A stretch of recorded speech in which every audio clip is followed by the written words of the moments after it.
আসসালামু আলাইকুম। জাতীয় দৈনিক সংবাদ দিগান্ত পত্রিকার নিয়মিত বিনোদন সংবাদের সাথে আছি আমি ইভা সাদিকা। ঈদের ছুটিতে উড়াল দিলেন মিম। আর মাত্র কয়েকদিন পরেই ঈদ উল ফিতর। ইতিমধ্যেই ঈদের নানান আয়োজনে মেতে উঠেছেন মুসলিমরা।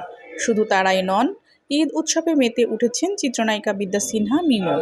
প্রতি বছরের মতো এবারও ঈদের ছুটি কাটাতে স্বামী ও পরিবার নিয়ে উড়াল দিয়েছেন বিদেশে। তবে স্বামী ও পরিবারকে নিয়ে কোথায় উড়াল দিয়েছেন মিম, সে ব্যাপারে আগ্রহের শেষ নেই অভিনেত্রীর ভক্তদের। রীতিমতো তাদের মনে তৈরি হয়েছে রহস্যের জাল।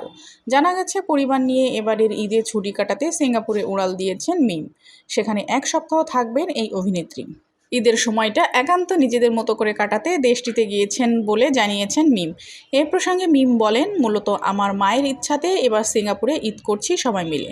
এবার মায়ের ইচ্ছা রয়েছে সিঙ্গাপুরে যাবার, তাই সবাই মিলে সেখানেই যাচ্ছি। প্রসঙ্গত, আগামী 15 এপ্রিল স্বামী ও পরিবার নিয়ে দেশে ফিরবেন মিম। অভিনেত্রী জানান, ইতিমধ্যে ঈদ উপলক্ষে তার অভিনীত 2টো বিজ্ঞাপন প্রচারে এসেছে। পাশাপাশি আরও 2টি বিজ্ঞাপন ঈদে প্রচারে আসার কথা রয়েছে।